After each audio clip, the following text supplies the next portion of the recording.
FM 92.7. My name is Johnny Hughes. We get into the big conversation. The two ladies I told you about. Akosua Manu is the NPP's parliamentary candidate for Adenta Constituency in the Greater Accra region. Nana Akua Avle is also a member of the NDC's national communications team. She's clad in their party paraphernalia. Today is a big day for their party. Ladies, good morning. Welcome. How are we doing? We're doing great. Great. Good morning, yourself? I'm greater than Accra. I haven't seen Akosua in a very, very long time. How are you doing? Johnny, I'm well. I've been hearing of you. I've been listening to you sometimes. Johnny. Yeah, Akosua. How's the constituency doing, though? Oh, pretty well. Interesting. Yes. The people desire change in a particular direction. And I've been listening to them and doing the best I can in answering their needs. It's a challenge, right? Because I'll never underestimate the current MP, but it's obvious that certain things require attention, and the people themselves are pointing it out. Right. So I'm doing the best I can. And we'll always ask for the support and prayers of the people in the constituency. And this is a special good morning to them, if they are, for those listening as well, and to viewers online. Johnny, are you on Facebook? Yes, we're live on Facebook on 3FM 927. Okay. Yes, we're live on Facebook. Yesterday, I spoke with Abebio Enim, the gentleman who went to Afrafranto and came back. He said he left you working for you and went to Afrafranto, but he's back. Is he back in your campaign team? Not yet, but the structure of the campaign now is that anybody who holds a position as a polling station executive ultimately is part of the campaign team. Oh, I see. Unless they decide not to be part. But the thing about breaking away and coming back is politics is about numbers, and anybody who strays and ultimately comes back is always welcome home. So he will definitely have a place in the campaign team. They still have to justify their inclusion because it's a bit of a disruptive thing to break away and say all sorts of things about the party that has nurtured you or groomed you, people you've had access to who've mentored you, amongst other things. And what we shouldn't brush aside is a bit of discomfort and pain to leaders who look out for young people and see them take a certain position, ignoring all advice, amongst other things. But I'm happy to see that they've seen that MPP is the party for the youth. This is a party that's been around for several years, and if they truly want a future, it's to stick with us. So I'm happy they are back home. They are welcome. Your constituency is big. Huge. Very, very big. How are you navigating the constituency? Johnny, so the thing about the constituency, and I draw a lot of inspiration from Dr. Baumia, you have to be strategic. So it's not a one-size-fits-all. On our side, as far as the MPP is concerned, we've demarcated it into 16 electoral areas. As far as the assembly part is concerned, it's 12. But issues that are plaguing Adjringano electoral area aren't necessarily the same at Amrehia or Manager. Right? And sometimes even you may assume that, people say it was an elite constituency, but you get in there and you realize that you have issues with several challenges. Young people say, want opportunity to work. We're not even asking for jobs. Give us a motorbike to start a delivery business. That's all we're looking for. We are artisans. Plug us into some opportunities somewhere. One area, roads are not a challenge. Another area, and I know that newly gone residents are listening to me, and some parts of Lakeside are listening as well. These are the challenges. Even though there's been an expansion of road networks in the last 7 years in the constituency, it's not enough. There's still a lot to be done. So it's had its fair share of the national cake as far as roads are concerned. It's still pushing to get more.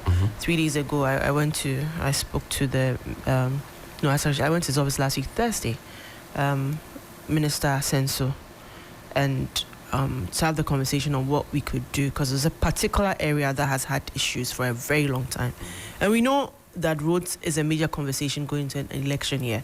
Is the understanding that if one side has been done, eventually over time another side will be done. If governments could do all roads at once, of course they would love to do it. But we know the conversations, economics, who gets what, when, and how, and the resources are unlimited. But sometimes you prioritize, and it's not to say that one is better than the other, but you just have to look at it in terms of the immediate needs of the people. So, huge as it is, there's a conversation about, splitting it up amongst other things, but it's a beautiful constituency. I say it's a mini Ghana. There's everything in there. I see. Yes. There's middle class, grassroots, elites, everything. Great. And you can live there without having to come all the way to town to buy anything, or as you go to Kalisha all the time, come to Adenta, what you want. Your traffic on that your road. They've started the road. I hear you. What, so it's going to ease up a bit. I hear you. We anticipate, we wait. Ikea, good morning. Good morning, Johnny. How are you? I'm fine. You're wearing 24-hour economy. Yes. Shirt and my polo cap. And a polo cap. I see. Some say you have not been able to explain the 24-hour economy properly. What is the 24-hour economy? Johnny, good morning. Let me say good morning to the good people of Ghana. And I've been listening to you, and I love the way you have been bashing this corrupt group of people who have not really performed. And it's good we do that. As citizens, we have to say something, and we have to see something and say something. And so I just love the way you do it. You just said good morning to the good people of Ghana. Yes. What happens to the bad people of Ghana?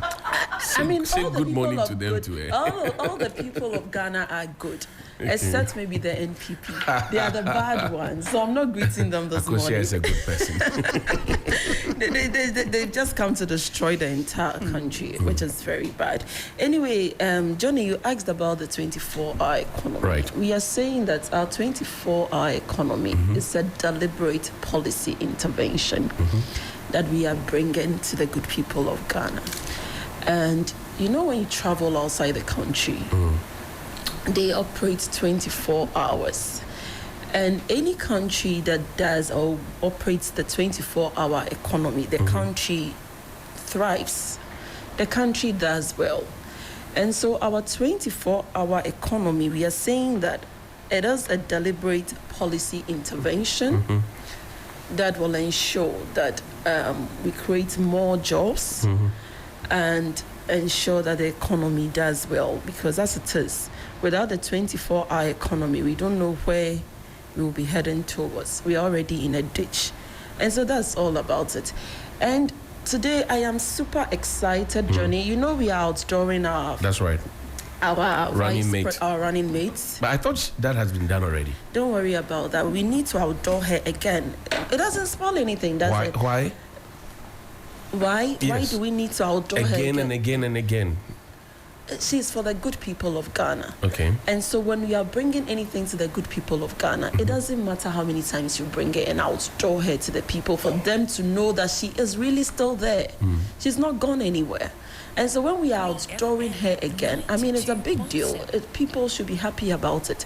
And that's what we are doing today. Is it because the first outdooring didn't, as they say on the streets, catch fire? It caught fire. It caught fire. Anytime we outdoor Professor Nana Jane, it catches fire. And you could see that in our performance in 2020. In 2016, when we did the elections, when you compare the votes that we had, in 2016, we had, I think, 4 million something. But when Nana was brought on board, in 2020, we clocked like 6 million something.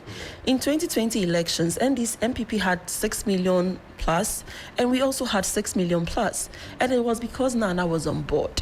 And you can't dispute the fact. Ghanaians are now in love with the fact that there is a woman that is going to be at the top to help manage the economy. As we can see, the current vice president that we have has not done much. He's not done much. He's not been able to perform.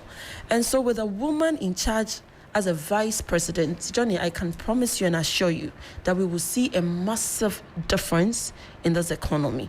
Now, let me take this opportunity to tell Ghanaians a little bit of profile of Jane Nana Akua Avle. And if you don't mind, I'll just read it quickly. Professor Jane Nana Akua Avle is the immediate former president of the Forum of African Women Educationalists and chairperson of its African board. She is a former Minister of Education and the first woman to be nominated to the position of running mate of a major Ghanaian political parties. You know, it has never happened. Right. It has never happened. For the two major parties. When you go to Zambia, you go to Gambia, Tanzania, women are vice president. And so this is a big deal for us to be able to bring a woman as a vice president. We are making history. And this is where I employ and I beg the people of Ghana to be part of this massive history of making a woman as a vice president. Now, Professor Akua Avle was appointed the vice chancellor of the University of Cape Coast in 2008, breaking the glass ceiling as the first female vice chancellor of a public university. That is a great record. You see, Cozy is standing as an MP and she's a woman. It's something we should celebrate. And even if you are celebrating Cozy, why shouldn't we celebrate Professor? I see. At that level. I see. Oh, I'm saying that you are a woman. You are happy. She says she hasn't been outdoored. Listen, Cozy has been outdoors so many times. Everybody knows it. She's going into parliament as a woman.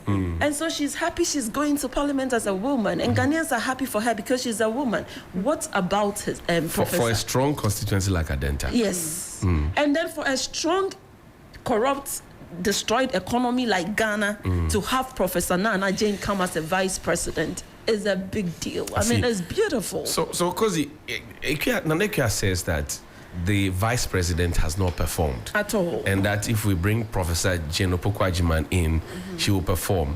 I don't know if she was talking about that in terms of gender or in terms of capacity to perform. What do you say? The vice president has not performed, but if we bring a woman, she will perform.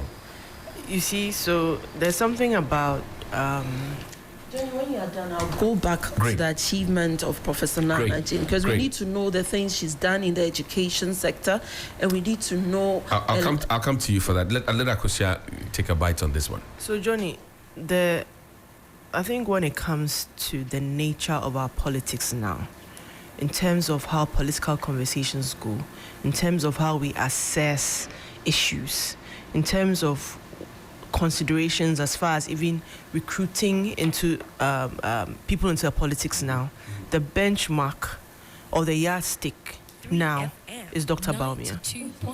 Okay. Yes. Tell me more. I'm saying that for the first time in the history of our politics, when he burst onto the scene, the conversation didn't have to do with insults. People were tired of the banter, especially on radio or TV, where it was not about issues, where we didn't speak to the data, but who could create issues or stories or scandals, and that was what we were fixated on till he burst on the scene. And he drove the discourse in a way that forced people to sit up. So even in her own political party, they have taken a cue from that and are trying to beef their front with professionals, quote unquote, to give a certain impression. Dr. Bawumia, and you know the Joseph anointing on him, he didn't start out as a politician. He started out as a technocrat. Now, as a technocrat, what he brought to the table was, we discuss an issue, let's start at the very premise of it. What are we trying to discuss? What exists? What can be done differently? And what I give to his credit is his ability to articulate a vision and then stick to it. Now, the difference between, and I find it weird that she compared her, the outdooring, I didn't want to say baby outdooring, but Jane Nana to Dr. Bawumia is a non-starter. Why is it? No. She's going to be a running mate in terms of achievements or whatnot. doesn't come anywhere near Dr. Bawumia. Dr. Bawumia is now the flag bearer of the party. In terms of consistency, he has repeatedly articulated a vision of where Ghana can go. He has consistently, in the last couple of years, championed the idea of digitalization, that the world is moving so fast and we have to align quickly. So he positions Ghana long term in thinking of how we can place ourselves in the global space. Now, for that to happen, it is not a one-time event. It's a journey. So he started off, I remember 2017.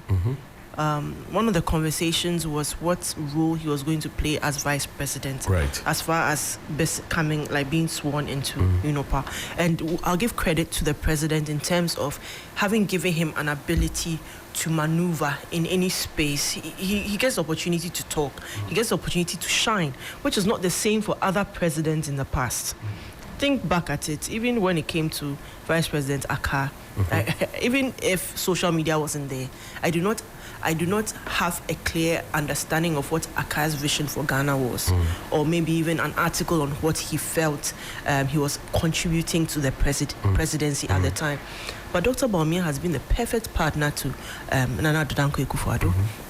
He currently now is in the lead as the presidential candidate, and he's been consistent. There's a difference between frequency and consistency. So he's never wavered from what his ideas... So the consistency would be that he told us about the economics.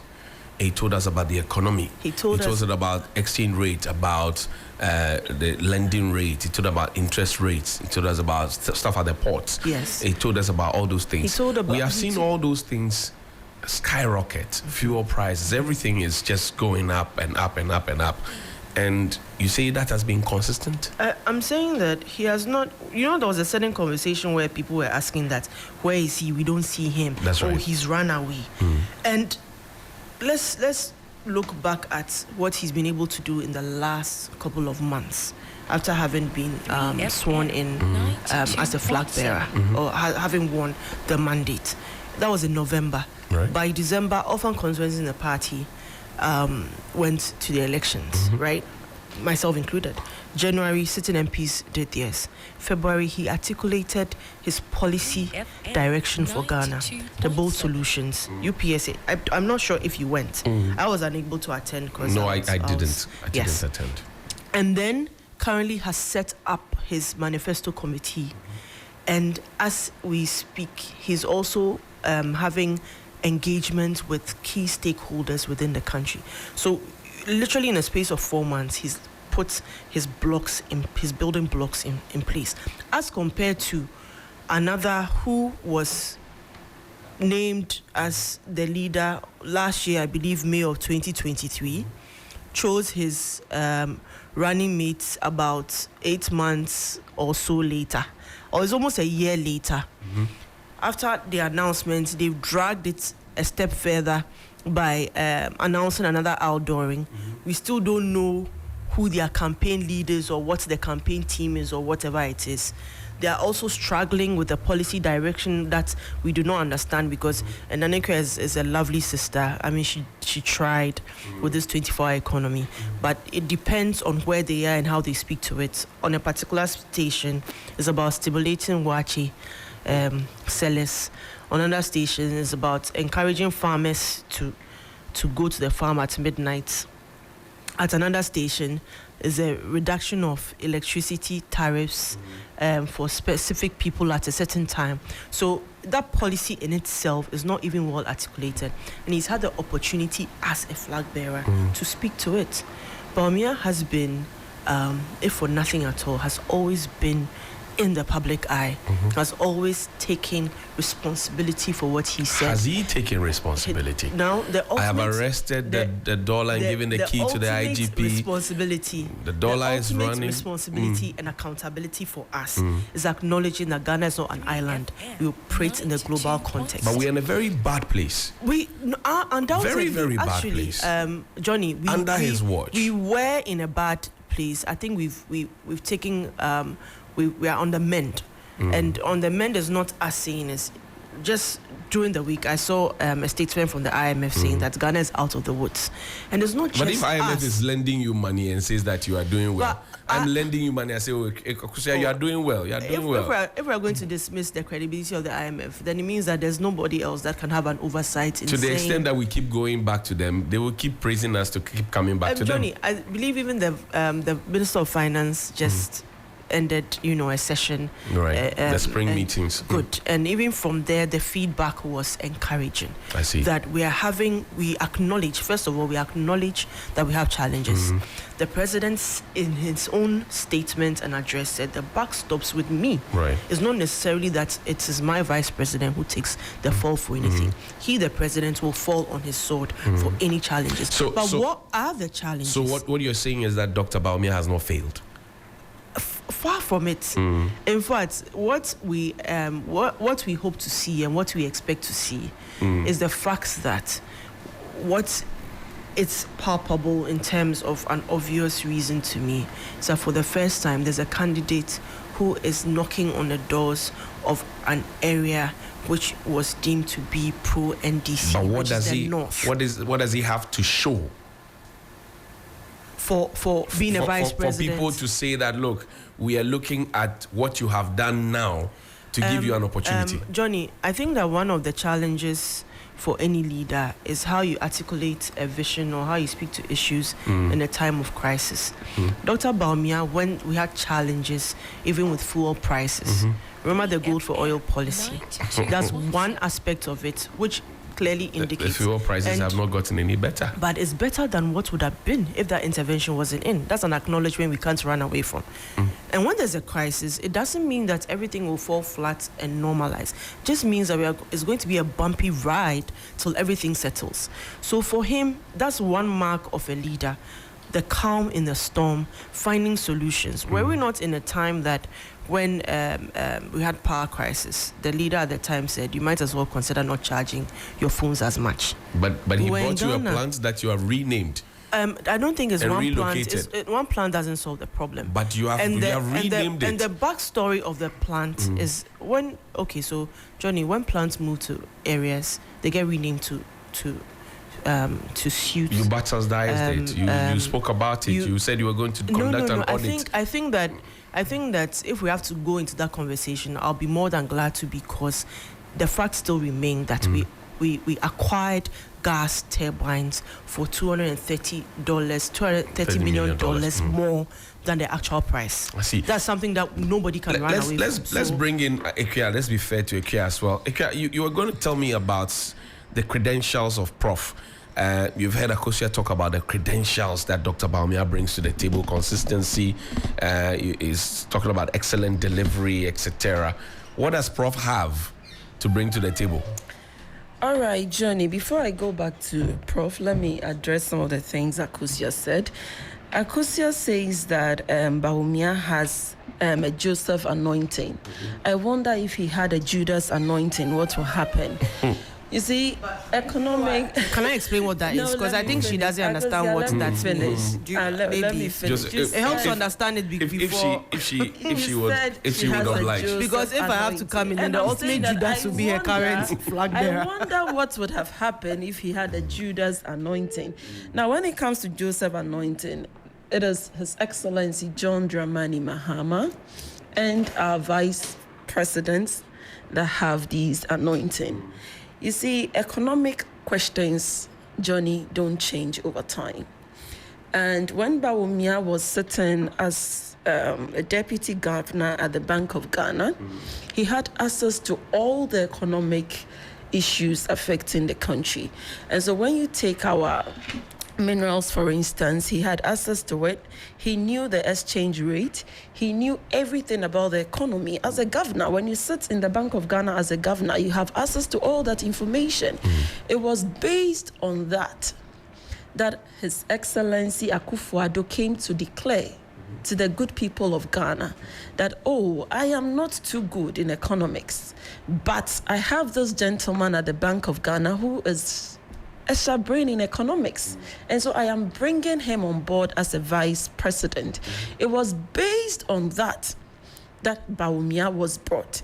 You remember he posed some 173 questions to Mr. Atta? Right. Those questions don't change. This is the time we need him. Like, Johnny, you need to get Bawumia to sit here and ask him those same 173 questions that he posed to Mr. Atta. You were brought and you were told, or you came to inform Ghanaians, that once you are in charge of the economy, fuel prices are going to go down. You said that the exchange rate that was 4 cedi to $1 was not good enough. And that when you take over as, what do you call it, a government, you make it 1:1. $1 will be equal to 1 cedi as a, what do you call it, for the exchange rate. Now, you came to promise Ghanaians heaven on earth. Ghanaians believed in your lies. Your fake policies that you brought in 2016. Obviously, if I'm buying a kinky at 1 cedi and you tell me when you come, I'll buy it at 50 pesos, why won't I vote for you? Were they fake? Of course. The conditions may not have been favorable for them to have achieved them. What conditions are you talking about? Well, Ukraine, Russia, COVID. Russia, Ukraine, they are tired of these people. What is the exchange rate even? What do you call it? The economic situation at Russia and Ukraine.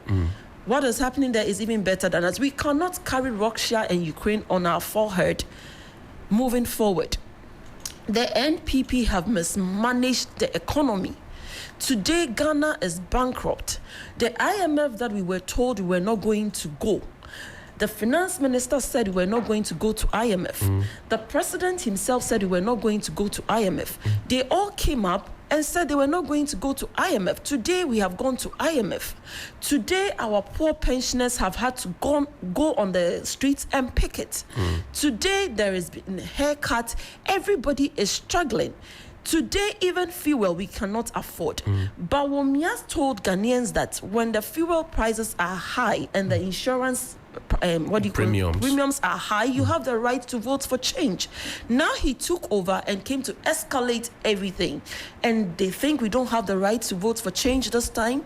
Johnny, Ghanaians and the good people have all realized that this MPP are a great failure. They say the alternative, which is you, is scary. What do they mean the alternative is scary? When you take all infrastructures, the hospitals, the roads, the airports, everything, even those their fake railway they brought that is, had an accident recently. In our time, the railway and the train we brought was perfect and beautiful. See, it was under John Mahama that a lot of the projects, the big projects that we are enjoying currently, even the hospitals during COVID, they were able to manage the COVID because of the hospitals that John Mahama built. And so when they say the alternative is scary, that is a blatant lie. It is because they have been embarrassed and they have been disgraced. And everybody has figured out that these are not a group of people to be trusted. And so they will not be voted for. And so they have to find every ways and means to say that the alternative is scary, which is a big lie. Our track record and the track record of His Excellency John Dramani Mahama and the NDC is so beautiful, and Ghanaians are fully aware. And so they will not go anywhere. 2024 December, we are voting them out of power. What we need them to do, Johnny, we need them to be remorseful. We need them to give a little bit of respect to the good people of Ghana. We need them to acknowledge that we promised you that it's going to be well. As we have taken over, we only read the governance in a book. We memorized it in the book. We didn't know practicals is different from theory. And so in 2016, we gave you theory. Now that it is practicals, we are finding it difficult to survive. And so we are sorry. They aren't doing that. They are doing that in all arrogance and telling us we shouldn't complain. Look at this doomsday we are experiencing. All Ghanaians are asking for is to give us a timetable. What is the big deal? You are not able to buy fuel. The problem with this doomsday, Johnny, is just basic fuel. They don't have money to buy the fuel. Instead of them to tell us they don't have money to buy the fuel and give us a timetable to enable us schedule our time, they are not doing so. So what Akosua has sat here to talk about Bawumia, Johnny, you and I know, and the good people of Ghana, we all know that they are liars. They have mismanaged the economy, squandered all the money. they have not done well. In all the not sectors, seen, and it's not even in one sector, in all the sectors. You have not seen free SHS, you have not seen one district, one factory, one village, one dam, planting for food and jobs. You have not seen the ICT stuff going, smart schools, STEM schools. You have not seen all those ones. Talking about free SHS, let me congratulate Professor Opoku Ajiman again. She was the one who introduced the progressive free SHS. As I was waiting at your reception, I met a headmaster there. Right. And then he was telling me that, Nana Akua, you know what? During the time they were introducing the progressive free SHS, what the NDC did was to tell the teachers, the headmistress, the schools, that please bring the names of the students that are in need. Bring the names of the students that need our support so that we can target and focus on them and support them. And so that was a brilliant idea. So we, the NDC, introduced the progressive free SHS, which ensured that those that were in need were actually helped. Now, this group of people came, and because they wanted to please everybody, decided that everybody should go to school for free. You are saying that everybody should go to school for free. What's the sense in this? If me, Nana Akua, I can be able to pay a fees of 2,000 Ghana cedi, why do you tell me as a government that I should keep my 2,000 Ghana cedi in my purse, and that you will ensure that my child have food? But we have done that in uniform? the past before. And what happened to it? Well, it worked. In the past, people went to school for free. Yes, in the past, people went to school for free because the up to the structures, university level. Yes, the structures were there. These are a group of people who have not built any infrastructures. They have not built any schools. They have not added anything, Johnny. So you They see, just- let me so you finish. see They just nothing said- good about the government. No, there is nothing good about it. I'm telling you. And Really? it's not even a lie. See, in every If I get to sector, respond. Johnny, Yes, let me you round get- up. you respond, Let me yeah. round up. In every sector of this economy, this MPP government have destroyed it. In every sector, I'm telling you. In the education sector, they have come to mess it up. They can't even pay caterers. The children are not even getting food to eat. These children are struggling. As we speak, some of the students don't even have uniforms. They don't even have church cloth.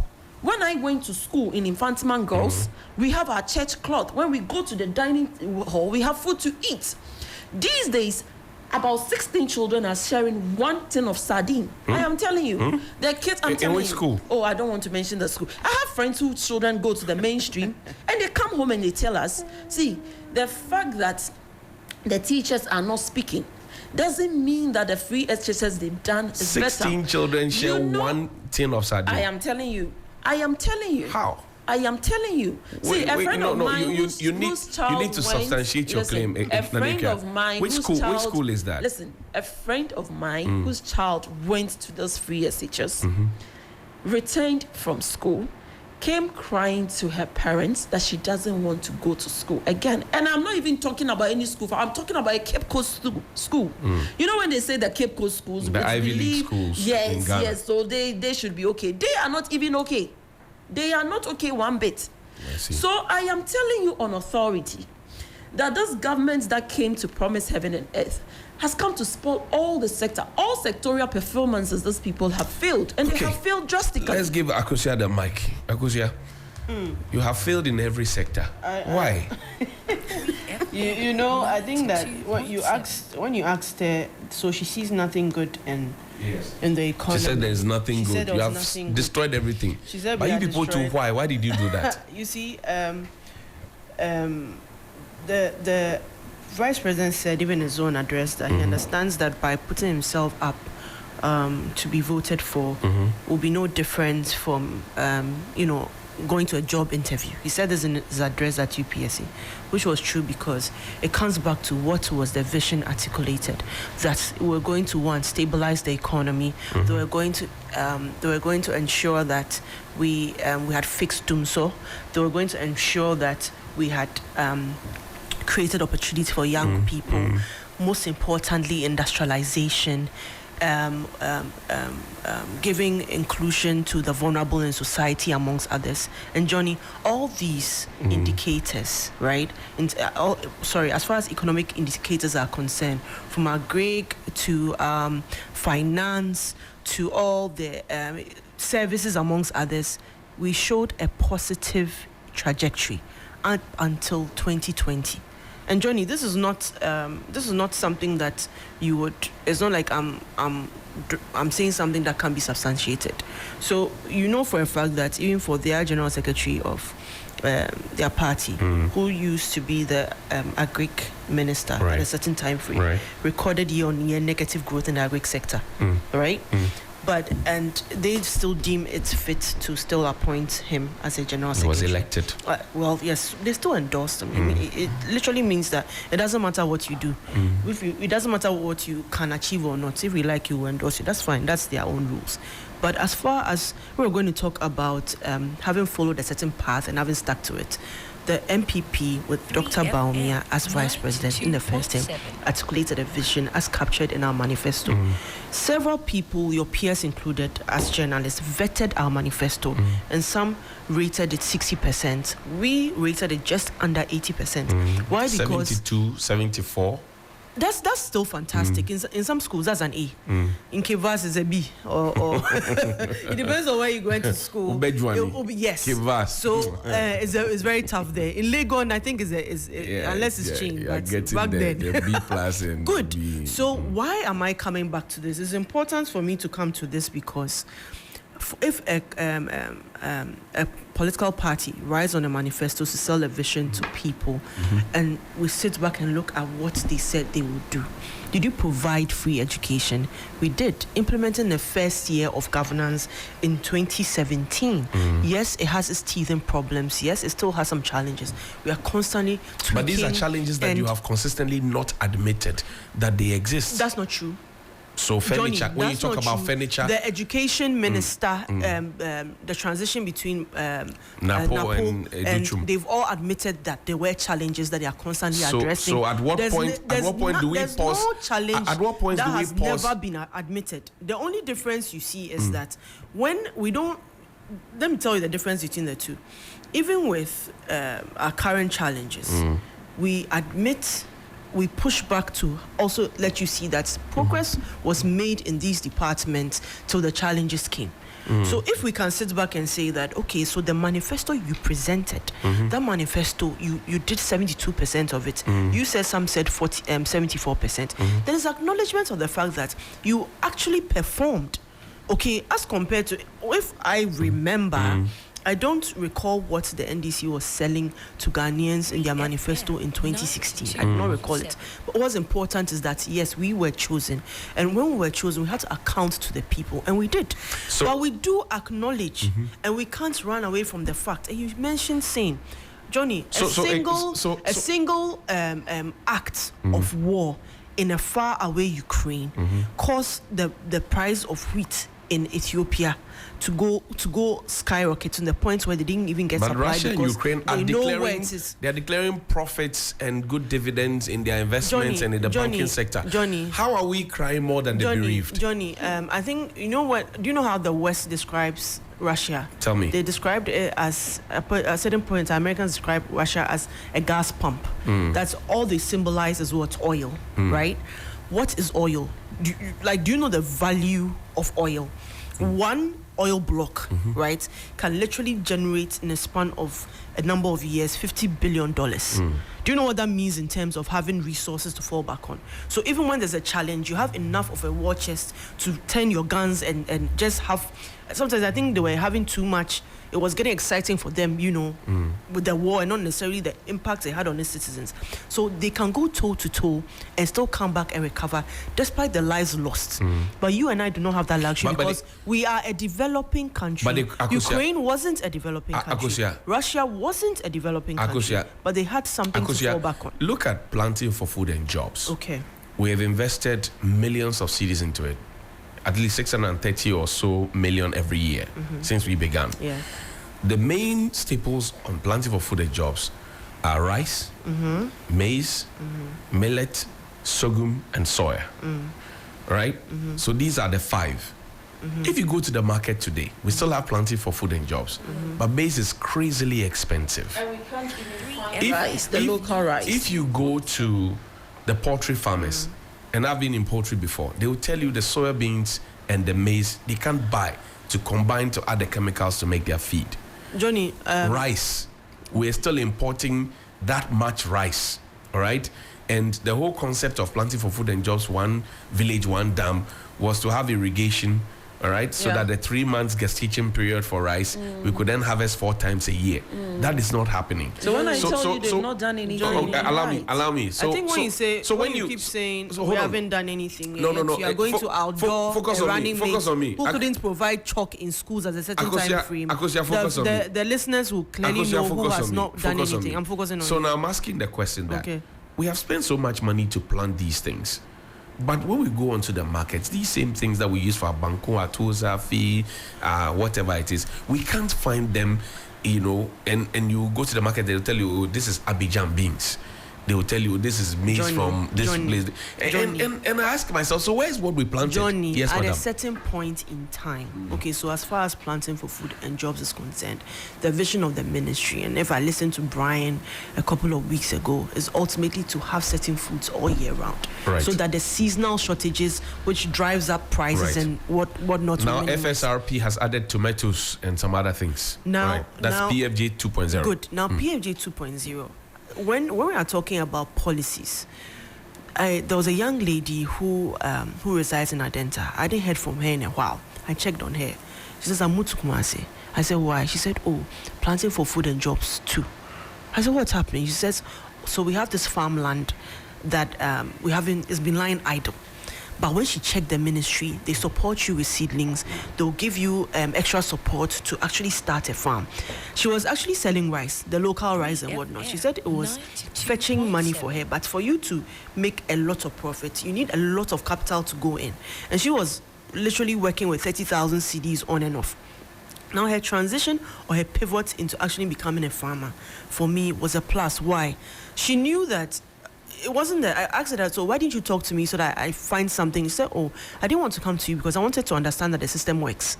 Do you understand? That is a testimony on its own. So when you sit here and say that it's not working, it is working. But where is what we planted? Now Sorry. back to your question about food. Do you remember when we were having challenges with food costs, and then the same ministry had an intervention of bringing certain staples to the yard? I believe that we even had that conversation or at the main studio on TV, on right? And where people were ultimately shocked that they could get plantain and whatnot for 15 CDs and even much less, right? Do you know what's interesting about that? What's interesting about that is that Planting for Food and Jobs doesn't have plantain as part of the initiative. It doesn't have cocoyam. It doesn't have yam, cassava.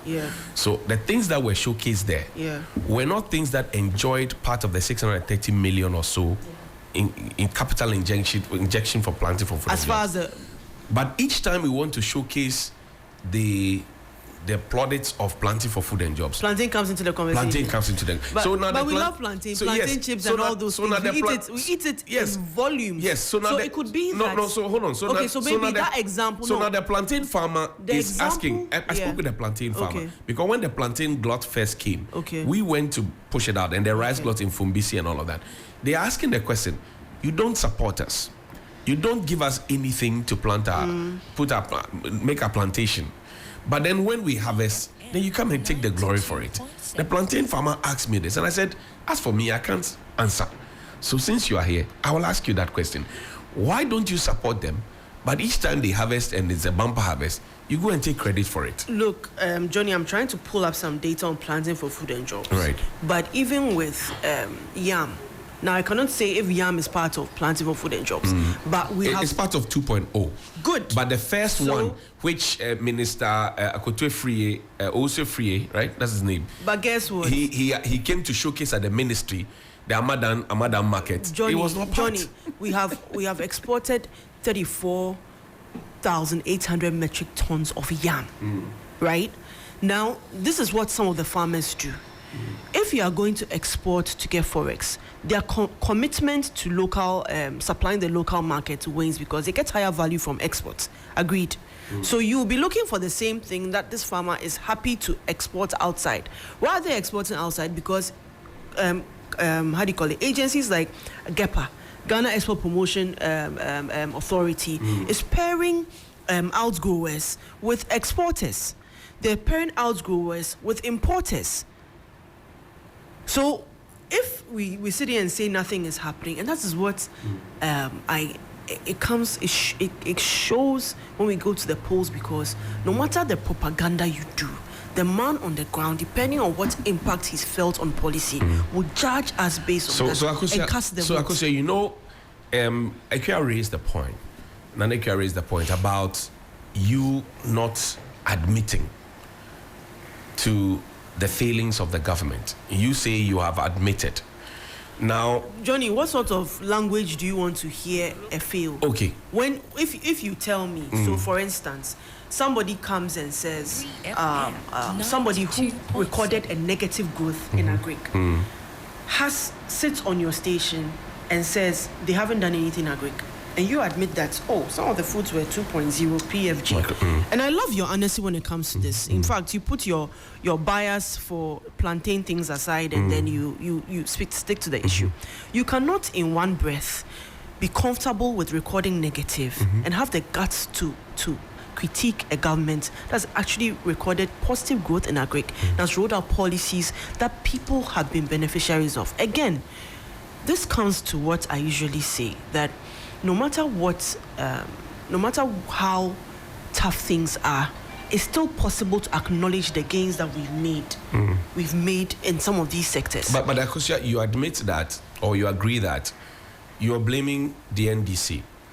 I'm not blaming the NDC. I'm just saying, not you. I'm saying generally, the communication you hear is that, it's COVID, Russia, Ukraine, the opposition NDC is not allowing us space to, and all these needs. But if there's a problem, you who were put in charge to facilitate whatever need to also acknowledge that, there's 100% problem. 20% is Russia, Ukraine. 30% is NDC. The president has done that. Right? 10% is me. The president... How did he do that? By saying the buck stops with me? Yes, he said... And look, let's not make it something of turning a blind eye to everything that is progress and hinging everything on, there's a problem, there hasn't been acknowledged. There has been acknowledgement. Did we not grow in leaps and bounds from 2017 all the way through to 2019, entering into 2020? We did. Then the indicators show that we're doing well. In fact, as of 2019, as far as women entrepreneurs were concerned in West Africa, Ghana was leading with a lot of women going into into business. SMEs, as it may be, they somehow haven't transitioned into the big companies yet. 2020, we are hard hit. Is it a truism that we did go through challenges from COVID-19? Is it true that most countries came to their knees? Is it true that most countries saw the challenges in their health sector? Is it true that most countries had to prioritize what was beneficial to their citizens as far as keeping them alive? But up until 2019, we were on an extended IMF program. Extended IMF we were program. on an extended IMF program. Immediately we left. That's where we dipped, and then we went back to the IMF. So the one who wasn't in an IMF program recorded negative growth based on what? What was the basis? NDC were in an IMF program. I'm saying in that the dying days of the government. So if they were in a how do you call it? An IMF program and recorded negative in a Greek. And somebody was in an extended and turn things around it and perform better. Certainly, you stick with the one that gives you better results. Nanika, so it's like a Premier League table. Who is on top? It's based on the points they have. I hear you. Thank you. I hear you, Nanika. So Akosua says don't compare, because if you go into this comparison game, you will fall flat on your back, and Johnny, that you are not actually qualified to even start that analysis at all. Johnny, you asked Akosua a simple question. You asked that there is 1D, 1F or something, or planting for food and jobs. Yet when you go to the markets, you don't get the rice, you don't get the beans, you don't get the sorghum, you don't get all those things.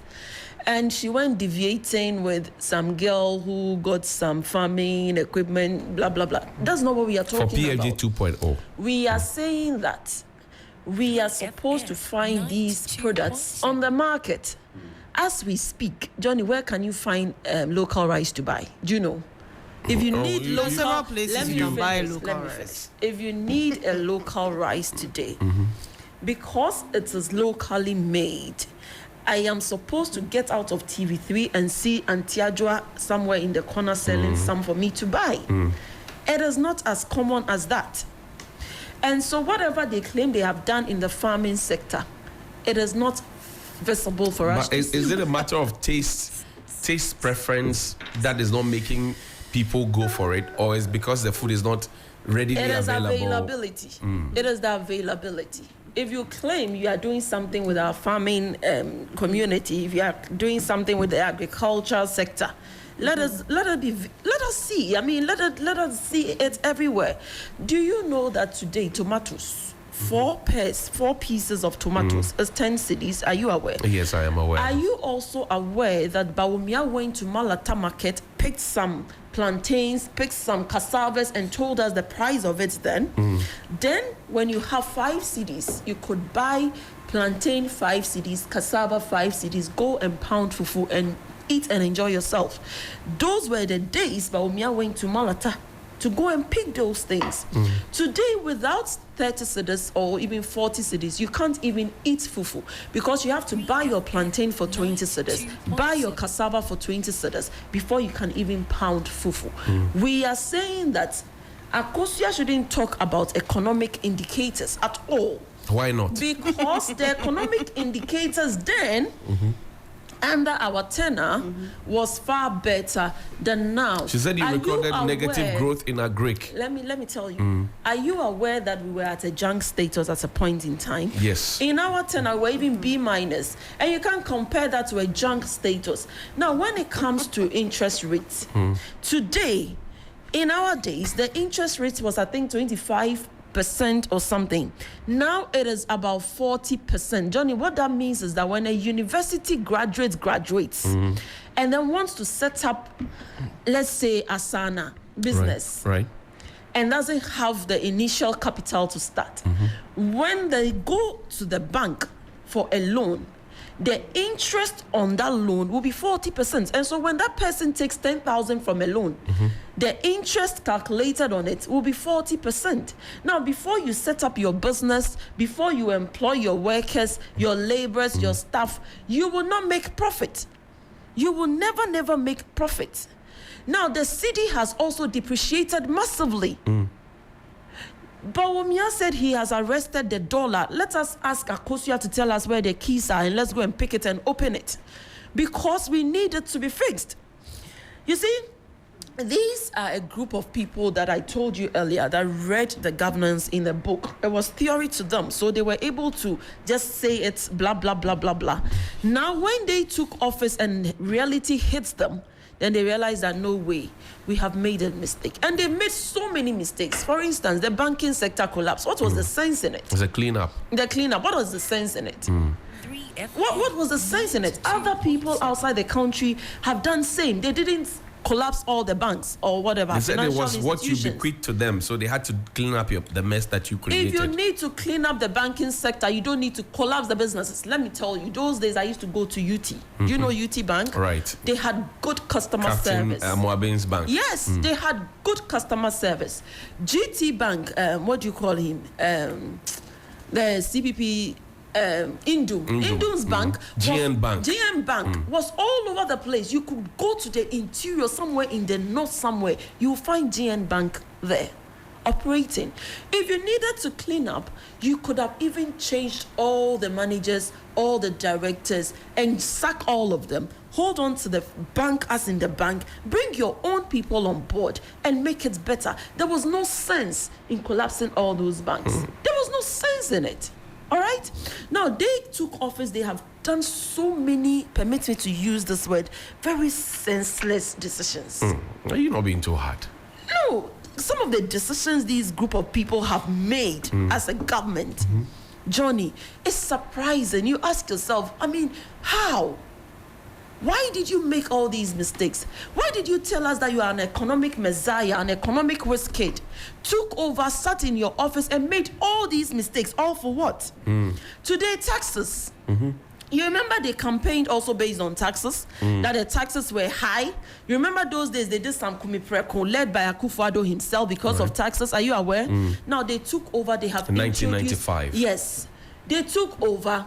They have introduced taxes, betting tax, e-levy, and tax, over 40 taxes on our shoulders for us to pay. Okay. And you ask yourself, like, are these people just what is going on? You can't even think far. But what you need taxes to develop a country. We all need taxes to develop a country, but we don't need unnecessary taxes. See, when a country to thrive, for a country to thrive, Johnny, it is not about bringing 110,000 taxes.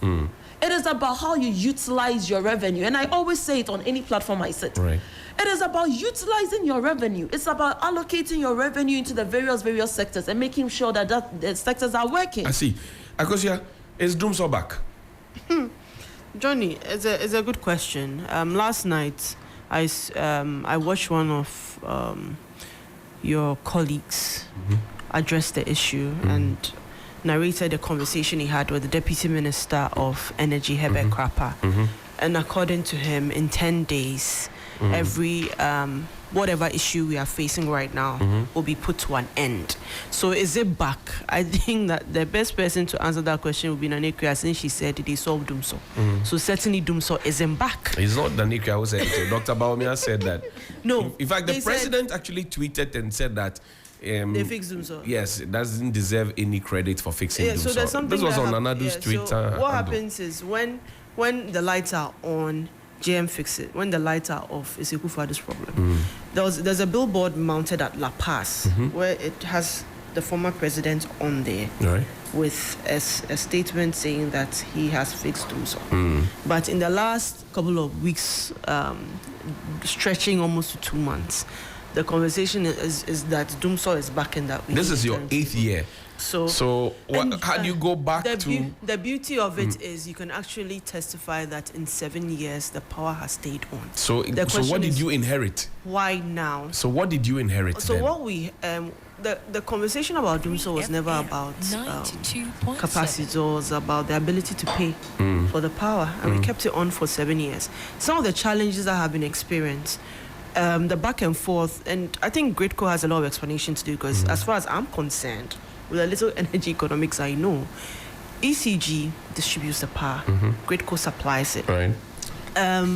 There's been some banter between the two, and I think that is pretty needless, because what I do know is that even if your roads are bad and the lights are on, Ghanaians will forgive you.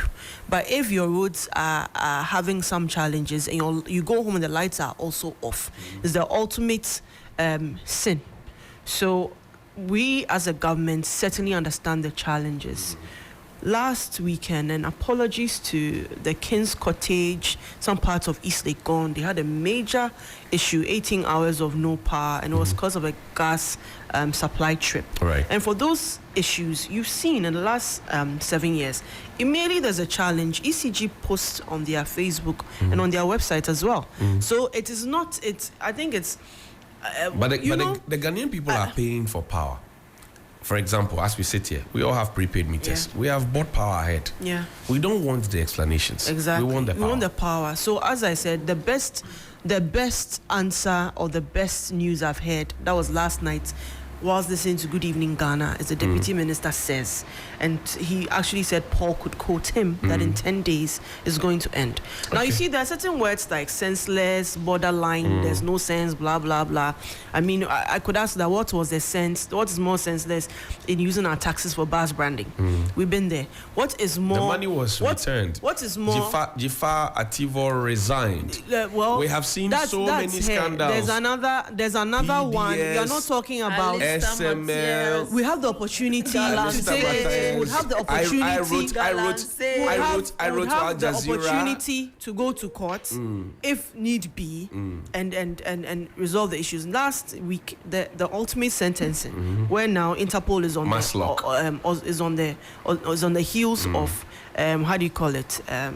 What's her name? Unfortunate as it is, given that I don't like to see women getting into such trouble, but it is what it is, because the facts were, the evidence was stacked right up. But we've seen against, Australian visa scandal. I mean, we can go on and on and on. You know what? Johnny. It's Their easy for me standards to is over say. 100. It's easy for me to sit here and say, Johnny, you're corrupt, just based on. I'm like, okay, look at the car you're driving, look at your salary, and draw a conversation of corruption. Right. But proving it is what ultimately it is. But where somebody people takes where somebody takes people who are not journalists to Australia and they are caught pants down. People will How is bundle that an all assertion sorts- or people an bundle assumption? all sorts of allegations.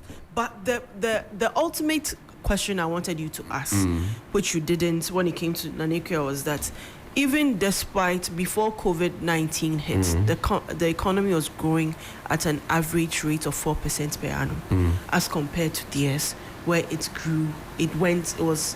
There are no Ababa But it you, was but actually you the call them Ababa incompetent. And I find this problematic. No, I'm saying that you call it's them not about incompetent. calling them incompetent. Okay. I'm saying that when somebody has the nerve to sit here and say a government hasn't done anything, calls their policy senseless, articulates a 24-hour economy in her own thinking, which is different from what their own flag bearer is also articulating.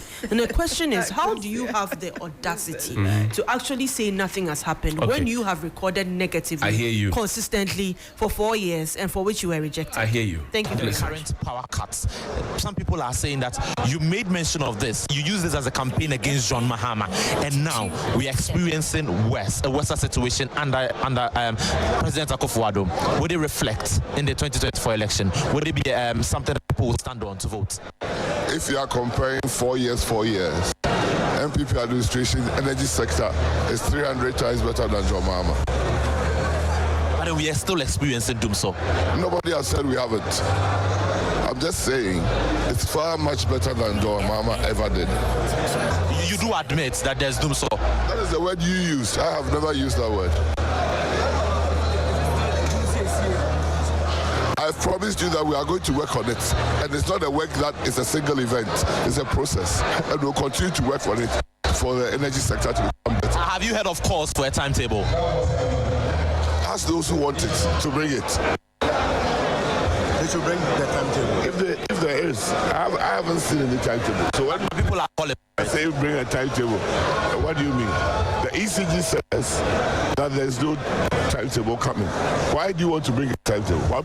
Because do you need a timetable to survive? In 10 days, our wars will end. But Johnny, interestingly, So when you don't have, need a timetable? No, I believe that even even if it comes today, it ends in a few days, according to the deputy minister. So it's important to note that this is not going to last 4 years like what we experienced in the past. West Coast Gas Ghana Limited have made some recommendations. They say it is therefore recommended as follows. One, half of the gas being supplied to TICO by VRA should be redirected to Tema for use by Sen Power to run full combined cycle. VRA should redirect the gas supply to KTPP to Sinon Asogli for its phase 1 to run in full combined cycle, and West Coast Gas Limited should coordinate with Gridco to utilize line park management for additional peak generation requirements. So this is what we're looking at as recommendation from the West Coast Gas Ghana Limited there. Well, but Johnny, even with this happen, I remember March, I had issues by and large in March. Okay. Where nights, like a few nights in a row, there was no power, and I literally had to take the kids and sleep in the car for a bit just to turn the AC on. Right. But it's not prolonged. There are challenges, and in 10 days it ends. And that's what I'm looking forward to. If not, we'll all go to the minister's, deputy minister's office, Herbert Krapa, and ask him that you said in 10 days. So we are holding we'll be counting the days. Nana Akua, do you need a timetable? Yes, we do. And it's about the dishonesty of this government. They just don't want to be honest with the good people of Ghana. 10 days is all you need to wait for. No, listen, when they started, they said it was Transformers. They came up, when all this whole thing began, they said it was Transformers issue. And then Gridco wrote a letter to the minister to tell the minister it's not about Transformers. That was when we all agreed that it was fuel issue. Now, the main problem is fuel.